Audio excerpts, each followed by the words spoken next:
Баршаңызға сәлем. Сізбен бірге адвокат Таир Насханов. Бүгін біз Қазақстандағы жеке қару туралы айтатын боламыз.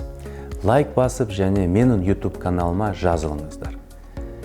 Американдық киноға қызығатын кез келген әуесқой мынадай кадрларды көрген болар.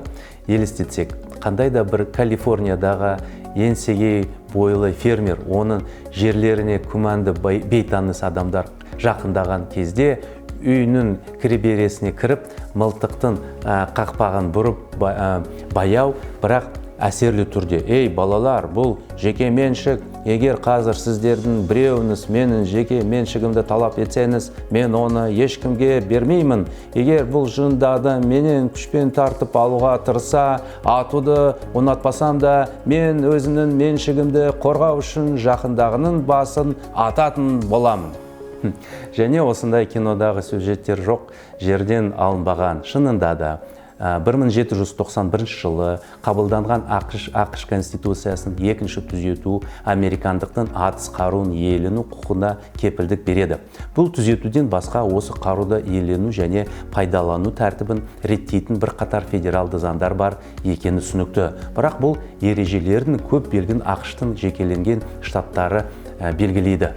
Ал Қазақстанда жеке қарумен істің қалай болғанын маған жақында ғана білуге тура келді. Өйткені аңшылық қаруды алуға шешім қабылдадым. Қазақстанда қандай да бір басқа қаруды заң бойынша иеленуге болмайды. Жасыл және жануарларды қорғаушылар үшін мен аңшы емес екенімді бірден ескертемін. Бірақ мен аң аулау білетін алдым.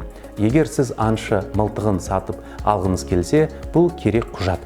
Өз кезегінде билет алу үшін емтихан тапсырып, арнайы нұсқаулықтан өту керек.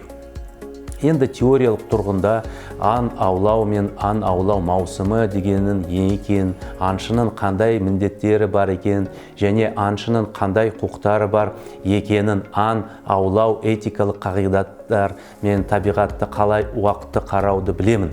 Әрине, ең маңызды ереже алкогольдік ішімдіктер мен аң аулау сәйкес келмейді. Шынында да аң аулауға барғанда біреу сізді аулай бастауды мүмкін екен әрдайым есте ұстау керек. Сәттілік жақсылықта, кездескенше. Бүгін сіздермен бірге адвокат Таир Насханов Қазақстандағы жеке қару туралы заң аясындағы ойларымен бөлістім. Егер тақырып бойынша сұрақтар туындаса, түсініктемелерде жазыңыз. Мен жауап беруге тырысамын. Ал қазір лайк басыңыздар және кім әлі жазылмаған болса, жазылыңыздар.